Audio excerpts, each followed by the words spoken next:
also would like to see, and Linda, I mentioned it to you, Ellen, I think I've mentioned it to you, I would love to see us as a community come together to come up with some creative solutions and ideas that we can help these residents feel more comfortable in Woodstock. I am the son of an immigrant and the father of an immigrant. And immigrants made this country great going back to the 1492 when the first white man set foot on this country. Oi. Well, all right. This hemisphere. Thank you. Yeah. Leave it to the professor to correct me. And I'm sincere in that. And I would love to work with some of you. I had a great meeting with Reverend McClary and Rabbi Kligler about 3 weeks ago. Not discussing Sanctuary City, but discussing how we could make this a more welcoming community. And we didn't come up with any earth-shattering ideas, but I know that they're going to bring that back to their clergy meeting, and that we're hopeful in September that we would all get together and have a discussion on this. So at the moment, I'll turn it over to the rest of the board. Bill, could I just say Yes. something? I'm not going to allow a lot of back and forth. No, just but very quickly. We feel this is the first step of putting our feet down. Yes. We certainly have all sorts of ideas for how our community could provide assistance, whether it's through some funding of needed legal help, needed. We also, many of us are joining with the Ulster Immigrant Defense Network in Kingston, which is doing a lot of outreach on various ways to protect our immigrants from the overreach of ICE and CPU. I know that you realize this because we've had some really great conversations, and again, Ellen, and I encouraged Ellen to come tonight to start this dialogue because I think it's an important one. And Bill? I'll get to you in a minute. Richard and then you. Sorry. You know, we are fortunate that we live in a great state. Woodstock, when this first came on the horizon back in January, the first call I made was to Clayton. I said, Clayton, what do you guys do? He said, and in fact, about a month ago, they issued a ticket to somebody who didn't have a license, there were no questions asked. They got their traffic violation, and that was it. There were no calls made, there were no reports filed about immigration status. That was the end of it. And he says, that's what we've done for 30 years. They just don't ask. It's don't ask, don't tell. The only time it would come up is if you get arrested, where they have to give an arrest report. There is on the state box or on the state form a box they have to check. They check it and they hand the paperwork over to the judge. They don't ask, they don't tell, they don't say anything. So we're lucky. The sheriff, he's indicated pretty much the same thing. They're not out there looking for illegal immigrants. I know that the sheriff's deputies, they'll issue a ticket and that's it.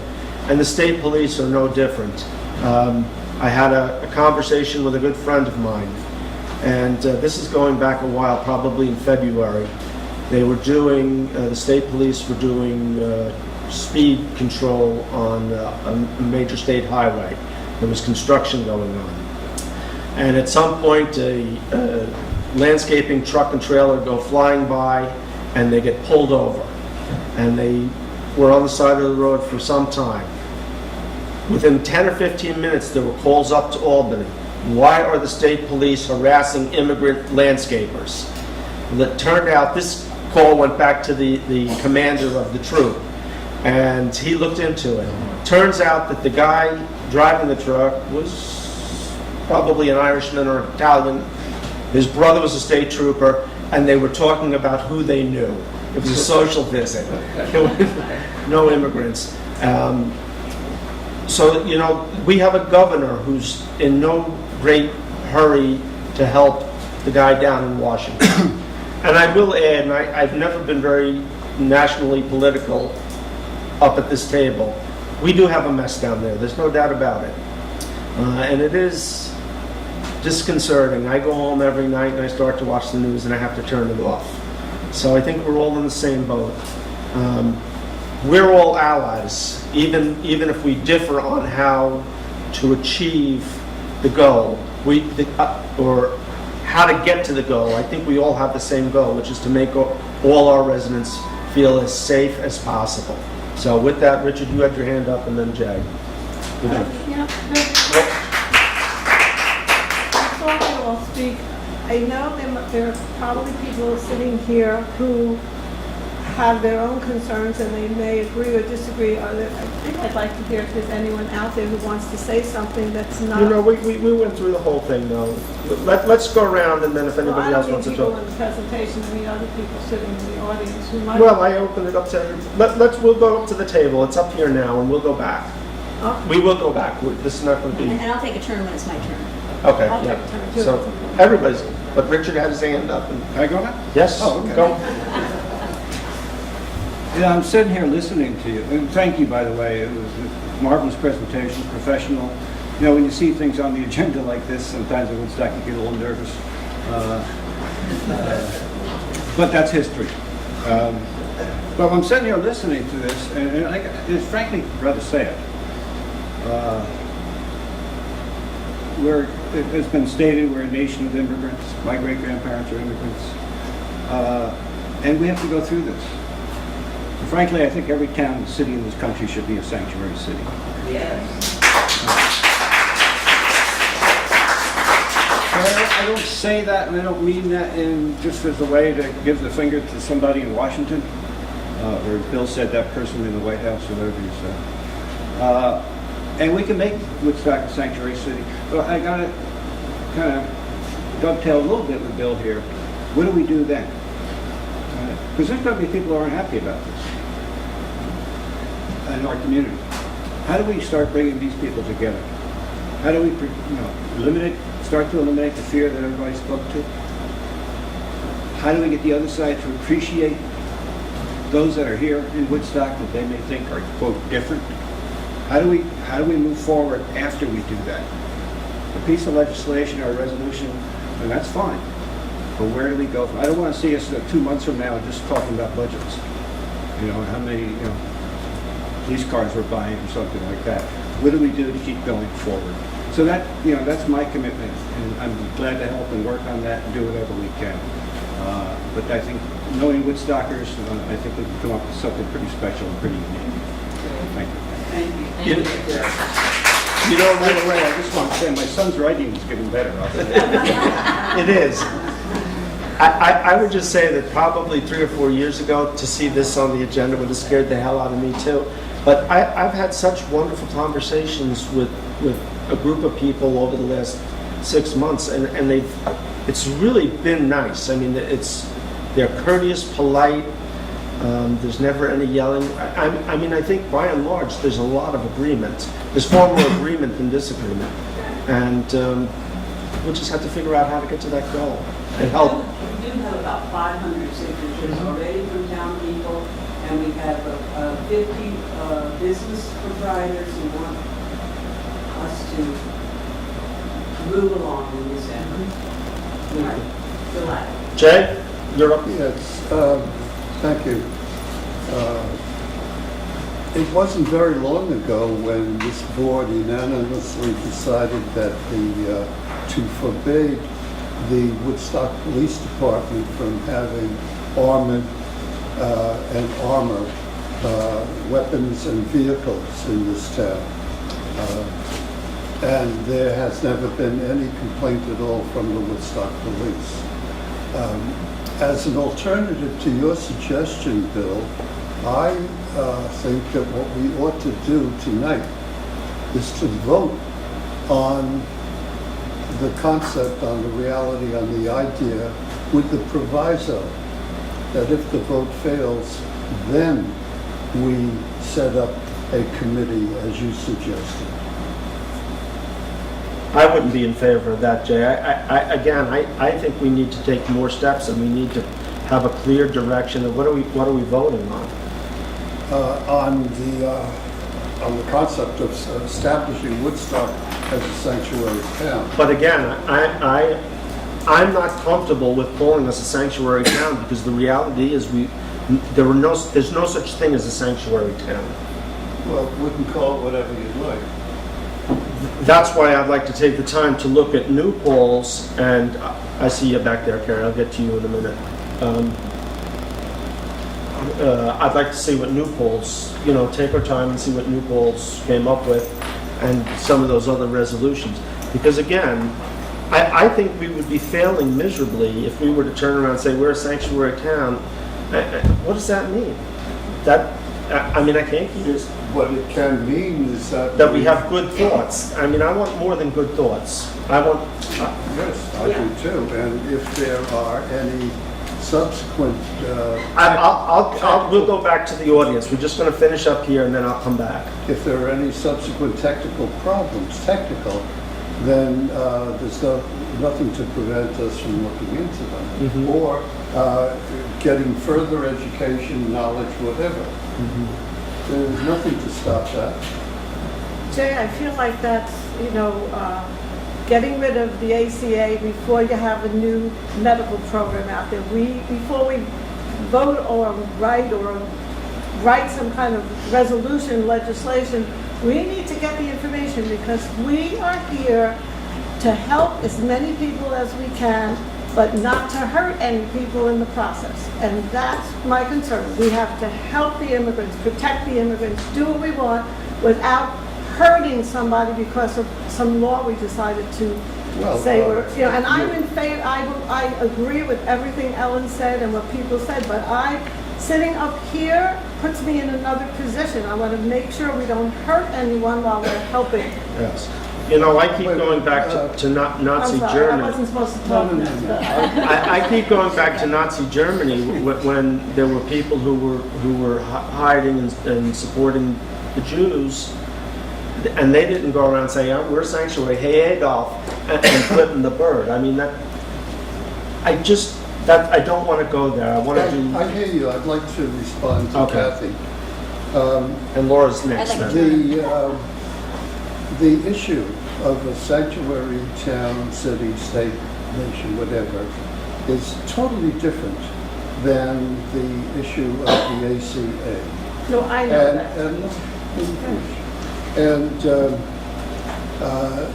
we're talking about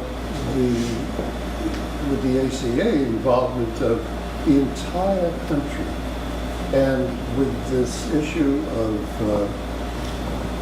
protecting immigrants who come here to work and honestly and to help our local establishments and our local economy. They're two different things. And I think that comparing them misses the point. I believe that we can agree to this request to make Woodstock a sanctuary town. And as I said, and the same with any law or regulation or whatever, as time goes by, we can expand it, diminish it, change it, develop it.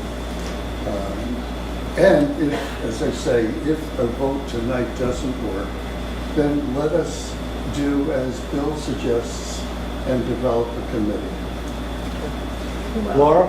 Okay, so several things. First of all, like everybody else I think in the room, I'm appalled at what's going on with immigrants. I'm appalled that parents can be taken from their children. I'm appalled that people that are contributors to our society, and in some cases doing jobs that other people don't want to do anyway, they're supporting themselves. I'm appalled that they have to worry about being taken away. I'm also worried, I don't have facts on this, but about detention centers. I think Kathy brought that up at a previous meeting, detention centers being built, and why in the world would we take people who are supporting themselves and take them out of the workforce and put them in a place where taxpayer dollars need to pay to support them? I mean, there are so many appalling things here of going on. I'm a believer in diversity in my day job. I work with people around the world. It's on the phone, but I'm working with India every day. I work with Brazil, Philippines, Mexico, and people are people. I like to look at people, at who they are, what they contribute to society, what they contribute. It doesn't really matter male, female, what the sex is, what the race is, what the nationality is. What's important is what kind of people are they, what do they contribute. So I certainly am a believer in all that. I agree with Bill on we should look into this, and Kathy as well. I agree that we should look into it, because what can we do to help the most? What can we do? I like what was said before about the idea of some other towns have ordinances where they have a guideline of what they can do, but without overstepping bounds. I agree with Bill's point that if we as a town say, oh, we're a sanctuary city, well, as Bill pointed out, we've got county people in the, county law enforcement here. We have state law enforcement here. If the FBI came in, we can't tell them to leave. So we are a town. So I think it does take thought of what can we do that helps the most. I would like to see us. I know we're not memorializing resolutions is not something we do here, but I would certainly be in favor of us letting our county government know we're in favor of anything that they at the higher level will do to support and protect immigrants. I'm in favor of us saying at the state level, send a letter to our state legislators, we want to do whatever we can do to support. I'm not sure if a little town all by itself saying we're sanctuary, I'm not sure if it's going to achieve as the effect we want it to achieve, but for us to be part of a larger entity like a state, and letting the state know what our beliefs are. So I think that we can do some things like that. So I think that the ordinances, and I agree with what was said too about the community, the harmony, diversity, inclusion, all these things are where we ought to go. So if it were a vote tonight, I would vote no. I would vote in favor of Bill's thought of let's get a group together to see exactly how can we help the best and the most. And I'm clearly in favor of us letting the governments above us, county, state, and federal, letting them know what our opinion is, but not trying to show, not trying to show that we're stronger than they are. We want to share our beliefs. And oh, by the way, we have elections coming up every November, and I hope people have learned a lot from the last election, and I hope people get involved. And let's clearly change the direction of the future. That's my opinion. I just want to point out the county, I believe, took this up at their last session and voted it down. The county voted down. Kathy, hold on. Kathy, will you go? Yeah, I just was reacting to Jay. I just want to say, my father was an immigrant. Every one of my grandparents were immigrants. I mean, I'm first generation, educated, and very lucky to be living in this country. I totally agree. We want to protect our immigrants. They're one of us. They're part of our community, and I love seeing them wherever I go in town. It's wonderful.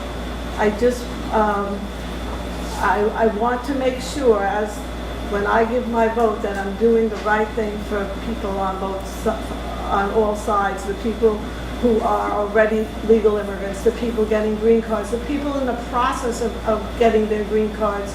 They all need help. They need help with finances. They need help with paperwork. They need help with agencies. There's a lot we can do, and I want there to be some kind of a setup where we know what we're doing, know where we're going.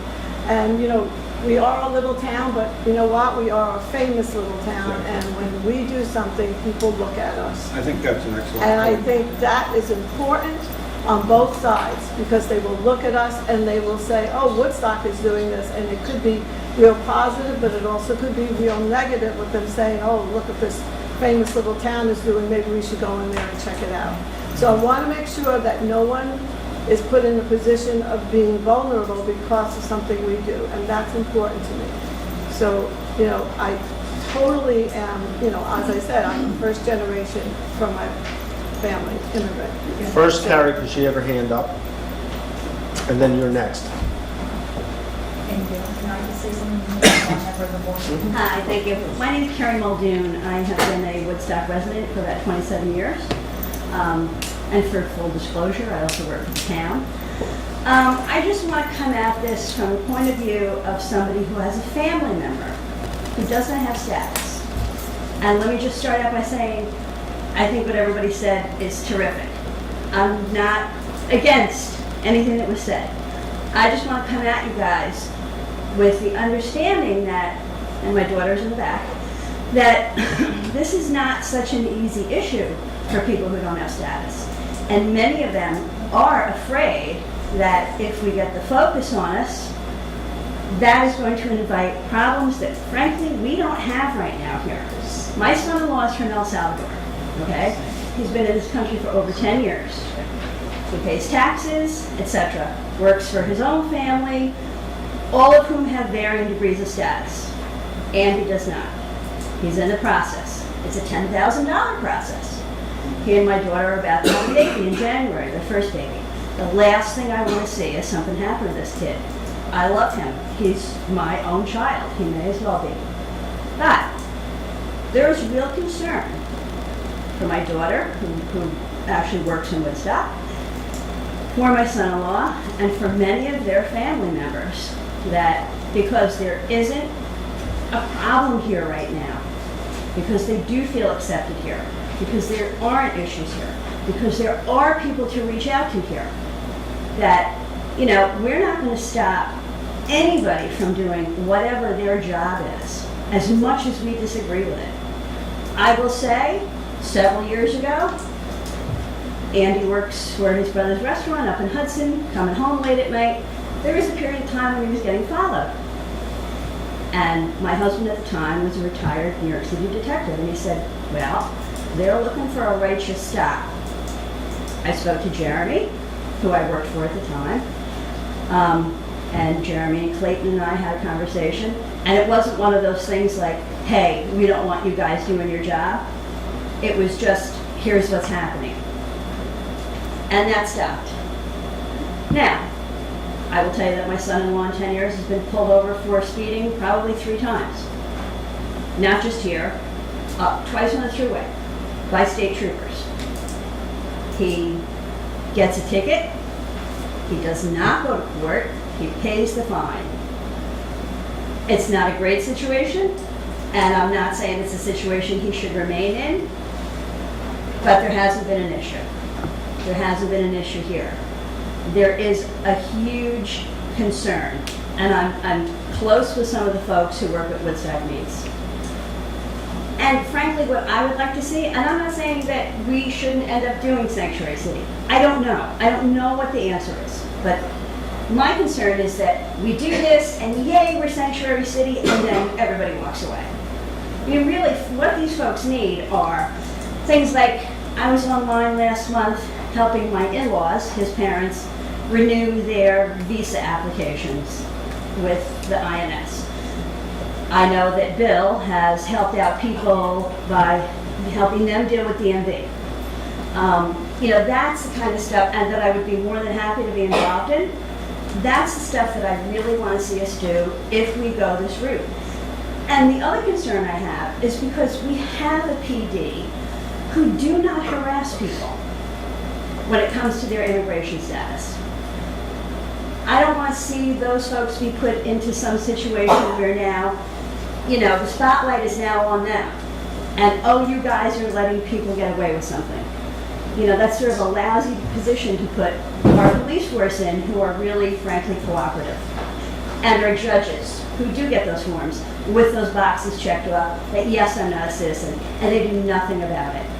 They're not obligated to, so they don't. I just don't want to see those good things that are protective on some level. I don't want to see those things change. I really don't. So again, I think everything that you guys said is terrific. I'm with you 100%. I'm not somebody who would ever be against this. Like some people here, I'm actually first generation Irish. My parents came here as immigrants. Like, I get it. I totally get it. And the last thing I want is for something to happen to my son-in-law or any of his family members, who will all use the small swimming hole behind my house and park on my street instead of Mill Street. So not only do they not get a ticket, if their status is questionable, nobody knows about it. So I just think that there's a lot of things lift things out. So anyway, that's it for me. Very, thank you. No? I promised this one first, okay. Hi, my name is Susan Bissonette, and I am involved with Sanctuary in this county. And but I was also involved with Sanctuary back in the 80s and early 90s. And for those who don't remember the history, our immigrants from El Salvador, Nicaragua, Guatemala were denied, I'm losing my words, asylum,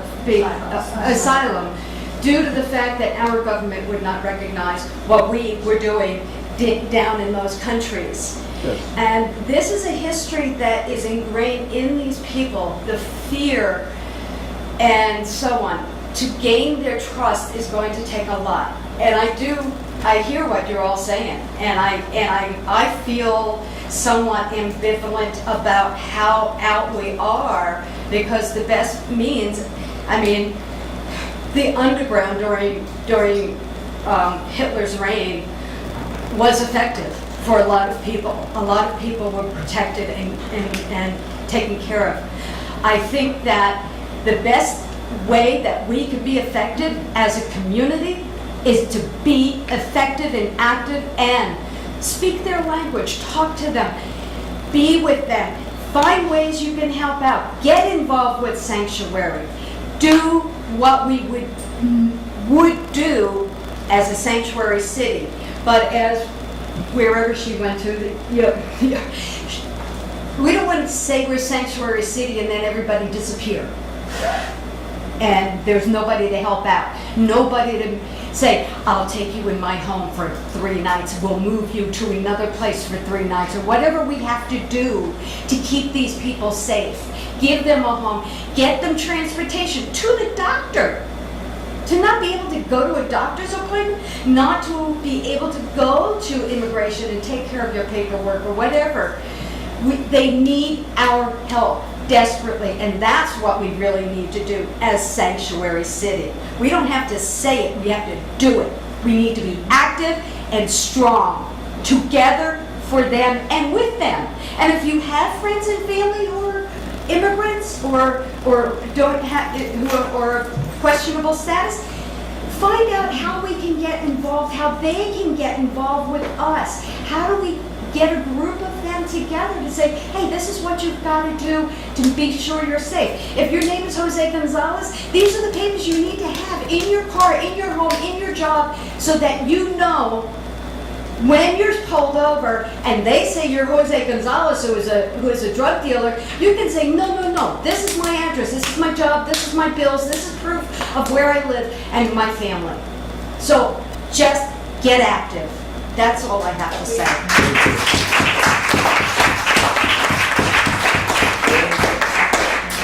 I'm not going to stand up. I just want to say that I agree totally with what has been said by everybody. I lived in Venezuela for 27 years. I just moved back. And one of the things that I know that most of these people are afraid of is they are afraid of what they left. And they don't know whether it's here or not. And so me being able to talk to them in Spanish makes them feel very comfortable. They will come and they will ask me questions. Getting involved really is the most important thing, but you have to gain their confidence and their trust. They are more fearful of that you're going to turn on them. I mean, we have people that pay our taxes, because I also work for the town, and they save all year long, but they won't put their money in a bank. Because the banks in Latin America are not, you can't do it. And I lived through it. I know what it is, and I understand where they're coming from.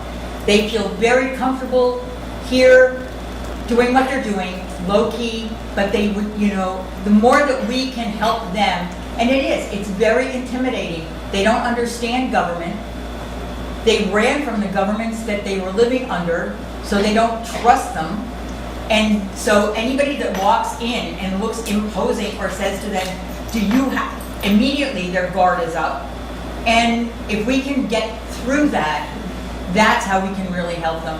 And yes, by helping them fill out paperwork. A lot of them don't even understand what they have to, where they have to go or start.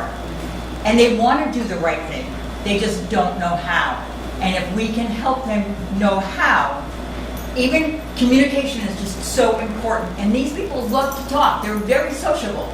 And to get them to talk about it, but even having meetings with them where they can open up and say what they're worried about and let other people know and let other people in to help them would be fabulous. That's just my opinion. Thank you, Lynn. You get the last word.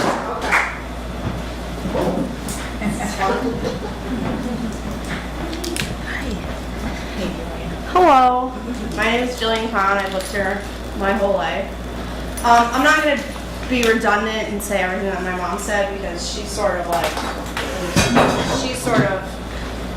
gave it a really good idea. But what I will say is that if anyone has noticed, the reason why certain places do sanctuary cities is because ICE is already there asking them for cooperation. So by them doing that, that's how they shut them down. ICE isn't here, from what I know. I mean, I haven't seen them. So I don't disagree with being a sanctuary city, but it has to be thought about because you're putting this town on their radar. Because they're not afraid. Because they'll come in, and yeah, they do take people from their families, but I also think that what people sort of forget too is that when ICE goes to get somebody, there's a reason for it. Most times, there is a reason. Not all the time. Not all the time. Not all the time. Not all the time. Not all the time, I know.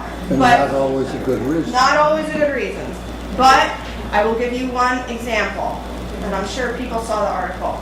There was a guy who got picked up. I don't know if it was, I don't know where it was. But he had come in and out of the country like 4 different times. And he had some other criminal thing on his record. So he put it on himself a little bit. Yeah. Sometimes. I'm not saying everybody does that, and I'm not saying it's okay. But I think, like everybody has said here tonight, it really has to be thought about. Because it also scares people away a little bit. You know, I don't see anybody I know here tonight because they might be a little freaked out. I'm not saying they are, but you're going to have to really reach out to these people and bring them in because they're really like, I don't want to make myself known because if I do that, what is going to happen to me? So that's all I'm going to say. Okay. Linda, I would like 2 names from you, not tonight, call me tomorrow. And what my intention is to put together a committee. I have a bunch of names up here, but I'm not going to read them out now. I'm going to talk to them first. I'd like to put together a committee of 7 to 10 people and come up with ideas about what Woodstock could do to help all our citizens, all our residents of the town feel safe, comfortable, and welcome. And my hope is that from that would come a resolution that this town board could put forth. So if you could give me a call tomorrow, and I hope you'd be one of the names. Okay. That's my fire pager. Thank you. There must be a call, and I didn't hear it. Thank you. Now it's gone, right? It's back. Now it's on. Traffic. Jay? I'd like to say first, number 1, to reiterate that I won't be here for the first meeting next month. And What can we put on? everything that Thank you for the heads up. Jay. Vote on next month.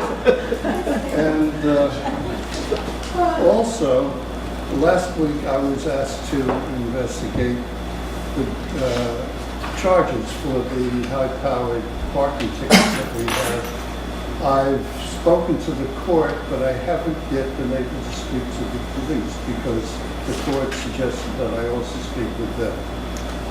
And as soon as I get the full information, I will contact everybody here.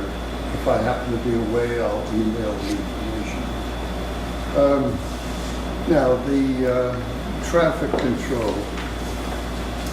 The papers that I handed out to everybody include everything that I had emailed most recently, plus about 3 additional words.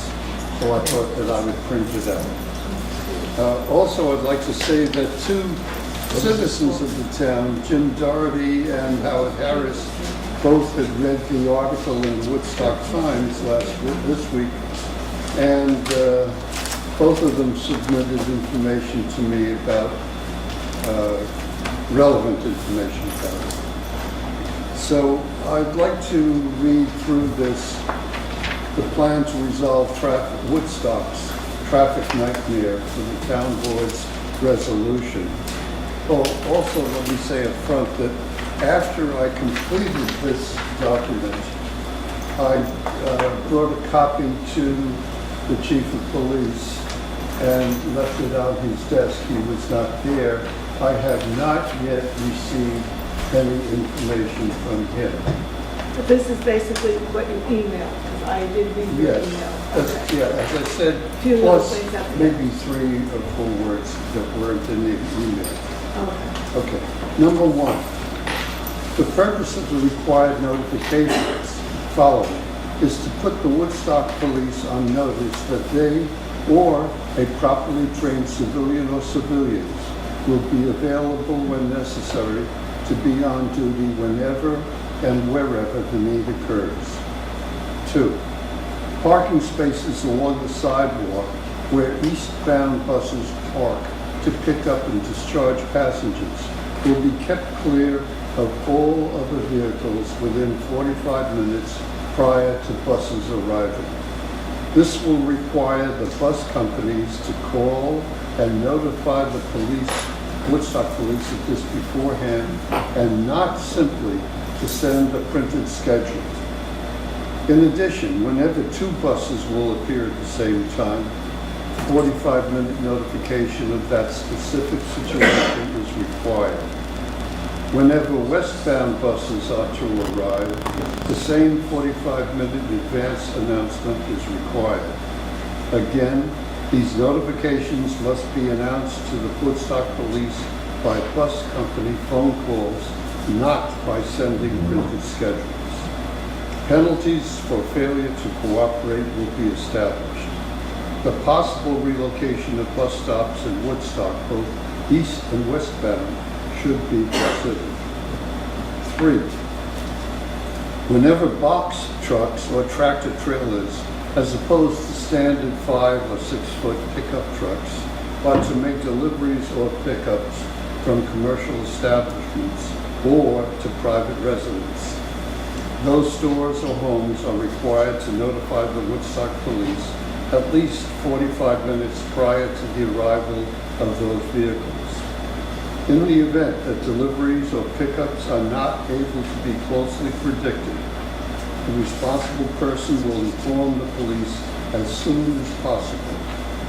Penalties for failure to cooperate will be established. This regulation can be avoided wherever off-street parking is available. Additionally, it is the responsibility of the Woodstock police to know of all large gatherings of motor vehicles, such as the town summer camp, bicycle races, or any other events, in order to know when those vehicles will be leaving so that there are people on duty to control the traffic. It will also be the responsibility of any other citizens to inform the police of such congregations and purposes of vehicles. 5. Similarly, with the use of Woodstock police and/or trained civilian traffic controllers, all holidays, weekends, including some Fridays, depending on need, will have men or women guards available for duty. This need is certainly required in the center of town, adjacent to the village green, and may also be required at other junctures. 6. The possibility for the relief of individual control guards in the center of town adjacent to the village green, the site of the most consistent and egregious traffic snarls, may be resolved by a programmable traffic light. However, it should be kept in mind that the employment of human beings is far preferable to mechanistic solutions. Woodstock is, after all, the home of humanity and creativity. Further, a discussion of the use of 3- and 4-way stop signs should be had, as well as consultations with DOT regarding the rational use of speed signs in the center of the hamlet. There is a 15-mile-per-hour warning sign in one direction and not in the other. It is incumbent upon the infrastructure of the town to make sure that all pedestrian crossings available now and into the future be painted yearly, and that the traffic bars, those solid white lines across the roads, at intersections, also be painted yearly, as well as having state signs within those crosswalks indicating that pedestrians have the right of way. An enhanced police presence in the hamlet will help to dissuade drivers from ignoring those signs, the ones that will stand up in the middle of the road. Ignoring those signs, including those drivers who knock the signs down because of excessive speed and carelessness. And just parenthetic to that last, within around the last week, the town has put on 375 down near the Woodstock Lumberyard, and also on 375 out, I guess, past the old Woodstock post office, the present ice cream store, a sign in the middle of the road indicating, which is totally ignored by drivers after they go past it. They slow down and come to, I've watched this, and then they don't give a damn when they come up to the next crosswalk. So in any event, that's my less than humble submission. And my concept about this is that the Woodstock Board should make a decision on solving these problems.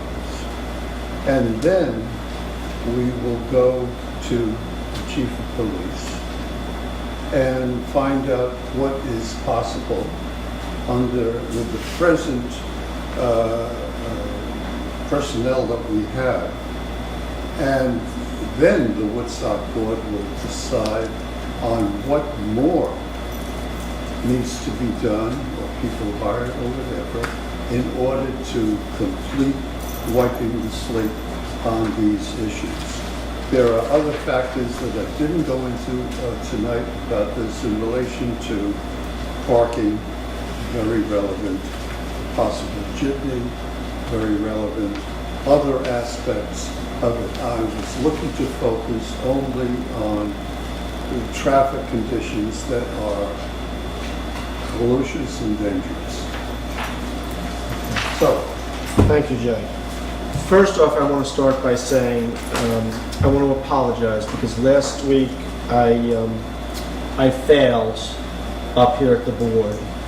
When the board started to discuss a particular town employee, I cringed and I should have shut it down, and I didn't. I let it go on. And that employee wasn't treated fairly by this board, so I apologize to that employee. I'm not going to name him. There's no need for that.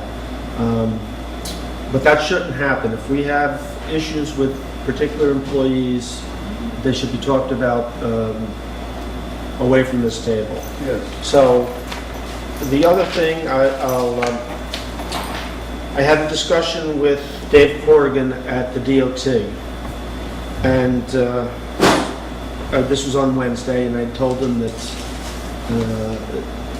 at the town board meeting the night before, the traffic issue had come up, and he says, "Oh, I've got the solution." I said, "Great, what is it?" He says, "Change the name of the town." I said, "Yeah, I don't think that one's going to fly." Great sense of humor, those guys. Yes, great sense of humor.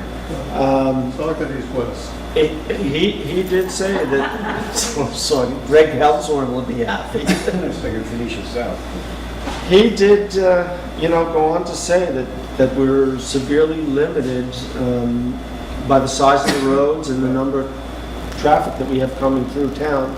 And actually, I have coming the daily traffic, so maybe at the next meeting I'll have that information. He did go on to say that the town board could hire a private company to come in and do a traffic study, that this isn't something DOT would do. But he warned me that their recommendations would not be anything any of us would be willing to implement. I can only... You mean DOT's recommendation? Well, no, the private company who did a traffic study. Oh, I don't think we need to, but I'm sorry. But I'm just, this is, I did a lot of research in the last week, so I'm just giving a report. My guess is from the conversation that they would probably come in and tell us to reconfigure the village green so that we could have multiple lanes coming out of Rock City Road, lefts and rights, and, have a turn aisle in the middle of town. And get, not quite a roundabout, but basically. And he didn't say this, but that was the sense I got. That he also talked about, eliminating parking up there. One of the other calls I've made is to trailways. Last year at some point, Jeremy and I talked about the possibility, and I shared this with the chamber and never got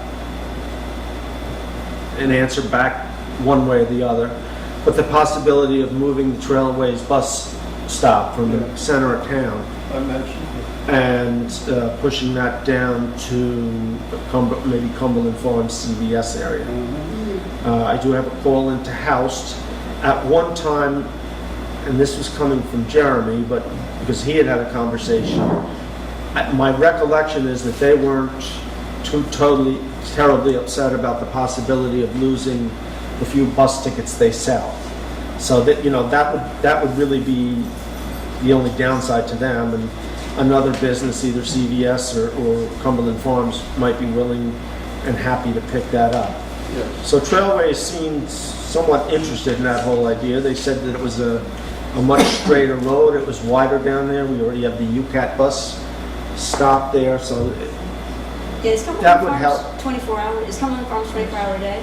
yeah. So that's not- But Houst isn't, so. Exactly, Yeah, I'm saying that another yeah. advantage to Cumberland Farms, 24-hour a day, people could do tickets. Now, one of the things that the chamber did bring up is, well, gee golly whiz, did people get off the bus and go into the shops? And that's not been my experience. And I have, over the last couple of days, checked that out. People getting off the Trailways bus in the middle of town typically either walk out of town, walk somewhere down. To a They don't go to, destination. or they're being picked up by cars. Well, and the other thing, the other thing I will say is I know that I talked to the shopkeeper who is right around that area, and she talked about how they're crossing the street, not on a crosswalk all the time, because the Trailways bus drops them off, I think, and then they'll cross where they want to as opposed to Suggestion. walking across. So, Less blind when they come out. Right, so where you're saying would be a much better place. Yes. I would be very much in favor of what your recommendation is of moving to the CVS. Nobody likes to say a cold hard truth, but pedestrians are a huge problem in the town. And But we love them. yes, we love them, and I encourage them, keep coming. But I think pedestrians have a responsibility to cross smartly. The one big problem that I see in town on the weekend, and I go through town just to see how busy things are, and I'll get to the middle of town and I'll see a pedestrian walk across And they won't get to the other side, and there'll be another pedestrian somewhere who's standing on the curb, and then they'll cross. And before you know it, this is going on. Now, we did have a crossing guard there, and his instructions, and he followed his instructions to a T. But really, it was not the sense of the chief that he should be out there all the time, but really more there to help control the flow of pedestrians. That worked with limited success. I have asked the police, they're going to be out there from 3:30 to 3:45, 10 to 4, 5 days a week. What? Huge difference. They were out there, town camp got out. I left Rock City Road with them. Any trouble. Rock City Road, it wasn't bad, but it did hold up the middle of town. But we'll see. We're going to do it for a week and But so would a see. stop sign or so would a traffic light, so, I mean, at least somebody gets to get out of Rock Yeah, we'll see. City and have We're going to see how it Nothing goes. worse than living hell on Rock City Road for eternity. Yes. So, I mean, also, when Hold on. they let the school out, the elementary school out, Yes. stop traffic on 375, it's basically the same. Yeah. No argument there. So, we'll see how that works, and if that, at least during the week. I did talk to a sergeant in the state police who is very, very familiar with Woodstock, and asked his opinion about having an officer there during the weekend. He and Dave Corrigan didn't seem to think that it would produce the bang for the buck. Is it Rock City Road that we're talking about? Rock City Road and 212. So they didn't think it would, but it's been done in the past though, right? Jay, I think your point, Jay, is it's been done in the past, or? Well, with limited success. How did they deem it as limited, how do they know? Because Jeremy got phone calls up the wazoo complaining that guy's out in the middle of the street and there's traffic all the way down the golf course. So he got more complaints when the guy was there than they got when the guy wasn't? No, there were complaints, it was Both equal. ways. It was equal. Yeah, So, okay. It would be a lot less expensive to use a civilian monitor. we did. Right, but you were saying an officer, because that would be a high control. I'm going to have the officers do the weekday because it's But on the weekend, 15 minutes. We did have a civilian. Actually, it was the civilian who was insulted last week. That gentleman had 90 hours of training a number of years ago. So he's not just some poor boob Right. who we put there. So he knew how to deal with traffic. It didn't work well. Some weekends it worked well, some weekends it made it worse. It seemed to help me when he was out there. When? Greening. The civilian. The other a few years day? ago. No, a few years ago, Mhm. when you had the civilian who Right. also worked at the farmer's market, the gentleman, and sometimes he would be up on green. That was helping. Mm-hmm. Right. And I think it would help pedestrians. And so here's the quandary of the supervisor's office, is that I get compliments like that from you, and on the same day, I get an equal number. I also think the freeway stops are a great idea at Rock City. And I brought that up You last see, week. the state says no way. That's, Oh, they I'm did. just telling you. Did you ask Bill? Did Our- they get No those? tickets. No, our job is not to satisfy every civilian, No. just as it is not to satisfy the people who want to walk their dogs without a leash on the common. You want to see. Not. Okay. Our job is You can to put your own down there. understand, and I believe we do, what exactly our situation is in terms of traffic. There is absolutely no need to spend 5 cents on hiring a firm to tell us what our problems are. I'm just telling you what Dave, No, I didn't suggest I'm that. not accusing yeah, you, okay. I'm just responding to I it. just see the press there. I don't want them getting it wrong. No. Not that you guys would. I know. Lori. And, Okay, you're, well, oh, also, with the exception of parking problems, which I have addressed and others here have, I believe I have covered every single aspect of traffic that needs control. And I expect and hope and want this board to agree, and that then we set out to make the decision, not the police department. We set out to make the decision on what needs to be done, and then we implement it. By the way, one thing I didn't mention is that we have a fairly large and good pool of trained civilians.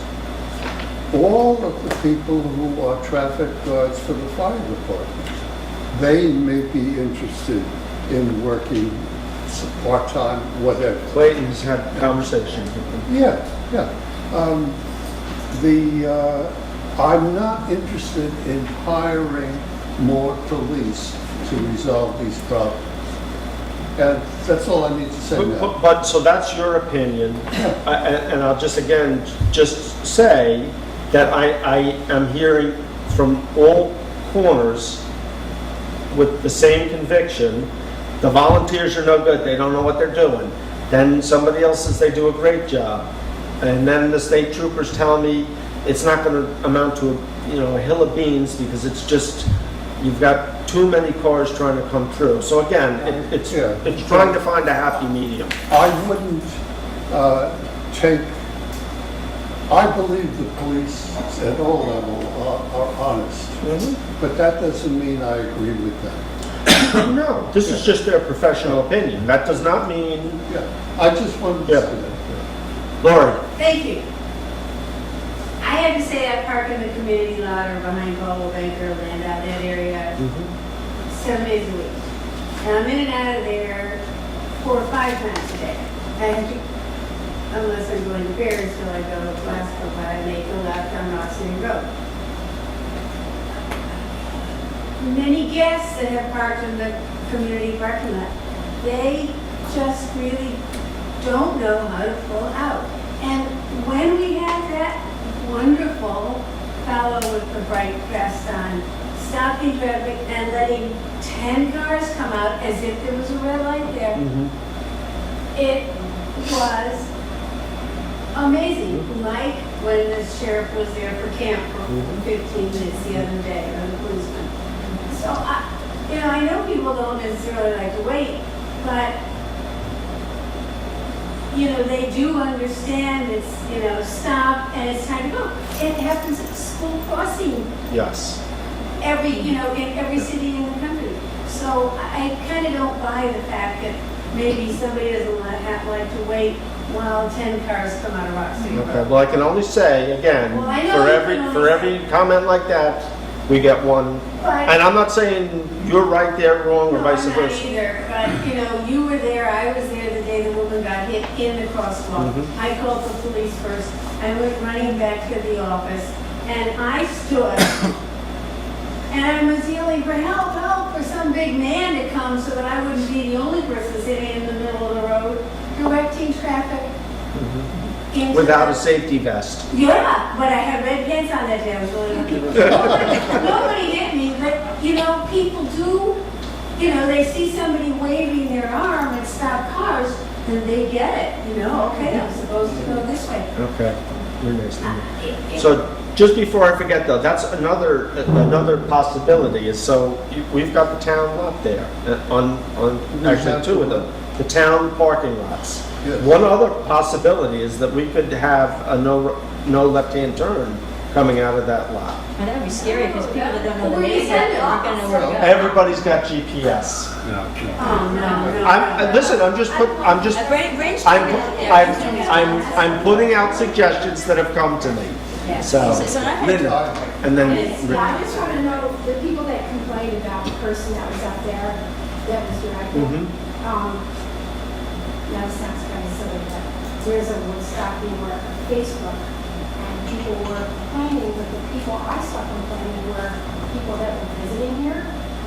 oh, I got a Because of lot. what they said, Yeah. I said, and Karen Ible said, that person was doing, thank God he's there. Because he wasn't, these people are nuts because they don't live here, you know, and they're complaining about this guy who's really, we thought, right, doing a great job. It was a lot of Woodstockers who complained as well. Oh, okay. For what it's worth, I thought that on balance, he did more good than harm. And again, just to be crystal clear, I think he did a tremendous job. He put in a tremendous effort. He did what the chief asked him to do. And we tried different things. You know, some days we told him, get out there and just deal with the traffic. Some days we told him just to deal with the pedestrians. We tried different things. I've stayed there with him on a number of occasions. He begged me to call, those were the days he called and said, can you get Jay out of here? Yeah.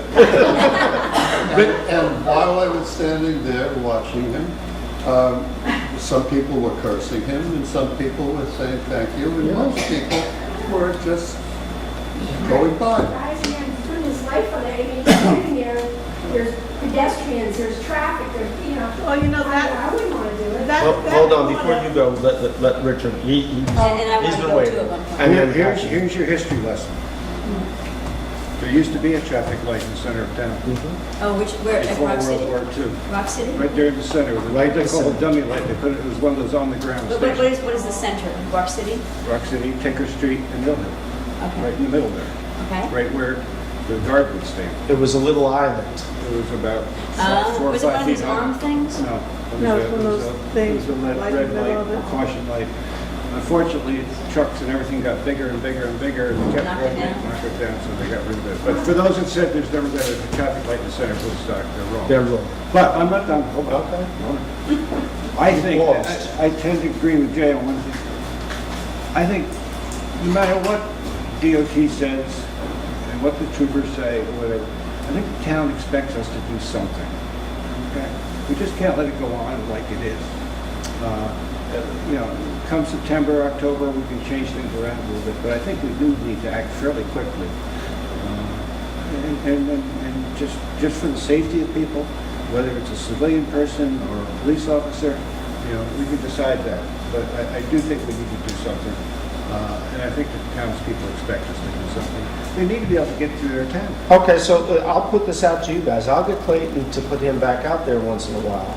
But you, as the board, have to defend him a little bit. I'm not knocking them. I know, but 90 hours of training, so that when some loudmouth says to you, he's a jerk, he doesn't know what he's doing, you should be reminding him, it's an impossible situation, it's a dangerous situation, and actually, I'm a fireman. I've run into buildings, I've done all kinds of things. The scariest thing we have to do is traffic control. I believe it. Hands down. I would never want to say that. Hands down.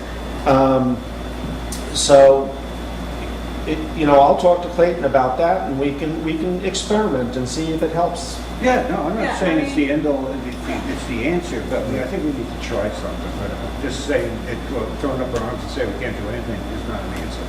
Well, I didn't say we couldn't. No, I didn't say it is, I'm saying. I mean, I'm just Kathy. going to reiterate what you're saying. First of all, it's a corner where there are just too many cars and not enough street. You know, there's one lane, and that's what we have, and we have a lot of cars now coming in and out for various reasons, just with Woodstock. Exactly. But we have to try something. Let's try a traffic control person, and I thought he did a fabulous job. It just was a no-win situation, and some days it just was more difficult than other days. And, you know, so let's try a few different things and see what works the best, and get, you know, we don't need someone to tell us what we already know. We already know that's a problem. So let's, you know, try one traffic control person. Maybe we need 2 people there on different spots, although that could be very confusing. But let's try a few things. Yeah, you don't want 2 people. Let's try a couple things and see what works, and then go That's from all I'm there. saying. Over the years, Hold on, Jay. Laura, she was next. Okay. So I just kind of wanted to back up a minute. So I just wanted, if you could elaborate, the 3-way stop sign, so David Corrigan was the one that said to you, no way, it's a state road, the state will not, No, he didn't think it would be effective. a 3-way stop? You're not gonna see the stop signs. Yeah. Well, okay, because I was hoping, because I find when you go up that hill anyway, you have to slow down a little bit anyway, so if you had to stop, it wouldn't, you know, you should be going slow anyway through there. So it's not that he said they refused it, No, they didn't refuse it. so that's something that could be on the table if we wanted to pursue it. I just had a question. Nobody seemed, Yeah, okay, so, When you got freeway stop signs, nobody's gonna know who's going first. well, who's going yeah, next. but all the traffic experts have agreed that That that it wouldn't, okay, that's fine. And then the other thing, the other point I just want to make on Jay's last item about painted yearly. I know in a previous conversation with David Corrigan, he explained the state road gets painted every other year. Yes. 1 year they do Ulster County side, 1 year they do Dutchess County side. So they're not willing to paint it yearly. I'm not sure if they would let us. I'm not sure if it'd make a difference. Speaking of painting too, the one other thing I'm looking into, one of the other, it's a minor problem, but it's a problem. When you're coming down Rock City Road, there's a sign there that says "Do not block Old Forge Road." And so few people pay attention to the sign. And what we were talking about, actually, I think it was Sergeant Brunner who suggested this from the state police, is, in the city they do the gridlock intersections. So we're going to talk, I have a call in to see if they would be willing to paint that intersection with a gridlock symbol or the cross hatchings and trying to get people not to be pulling in there. Because what happens is somebody pulls on to Rock City Road with the intention of going into Old Forge, right. and now all of a sudden traffic's back all the way Right, down. because he will block that, okay. Yeah. And they shouldn't be, but So they we do. want to get that. There's a sign there, so anyway, that was another deal. Jay. Last thing, I think, over the years, Promise? many years, I've driven through No. hundreds of small towns like Woodstock in New York, upstate, downstate, New Jersey, Connecticut, Massachusetts, even up to Vermont and New Hampshire. I have driven through many towns the size of Woodstock or approximately, where they have had trained civilians rather than police on duty guiding traffic, whether it's during the daytime or evening. As far as I know, every one of those communities is still incorporated in standard. And there hasn't been any problem in terms of the community folding. Some people, We're not about to fold either. no, Okay. Just want to make sure you weren't going there. there is, in my mind, absolutely no issue other than cost by having trained civilians there as opposed to police. And in my mind, the police should be out doing other things. And so, with my experience, I don't see any reason to have second thoughts about this idea of having a number of trained civilians on duty and backups available. Well, we've already agreed to that, but I would just add, Jay, again, you're not in the supervisor's office getting the phone calls from all the people who say it doesn't work.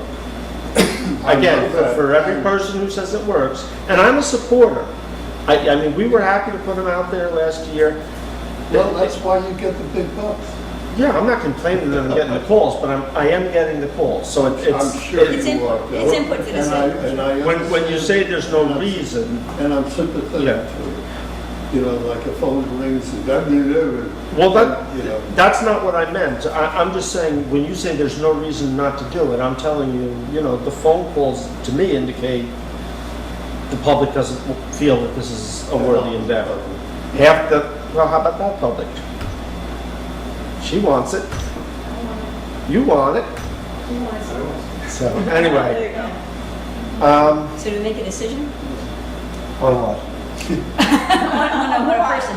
You're saying we're gonna try it? Yeah. Is our decision that we're gonna try it? Yeah, I'll pick Clayton to get him out there. We'll see where it goes. So But again, I want you guys need to help To with this. support, yeah. So it'll be like a Friday, Saturday, Sunday thing? I'm guessing it'll probably be Saturday and Sunday. Saturday, Sunday. Maybe what we'll do this weekend is try it one day and not the other. Like at the 11 to library 5, fair. for instance? Right. They try to- Actually, the library fair, you'll be at the library fair probably. Okay.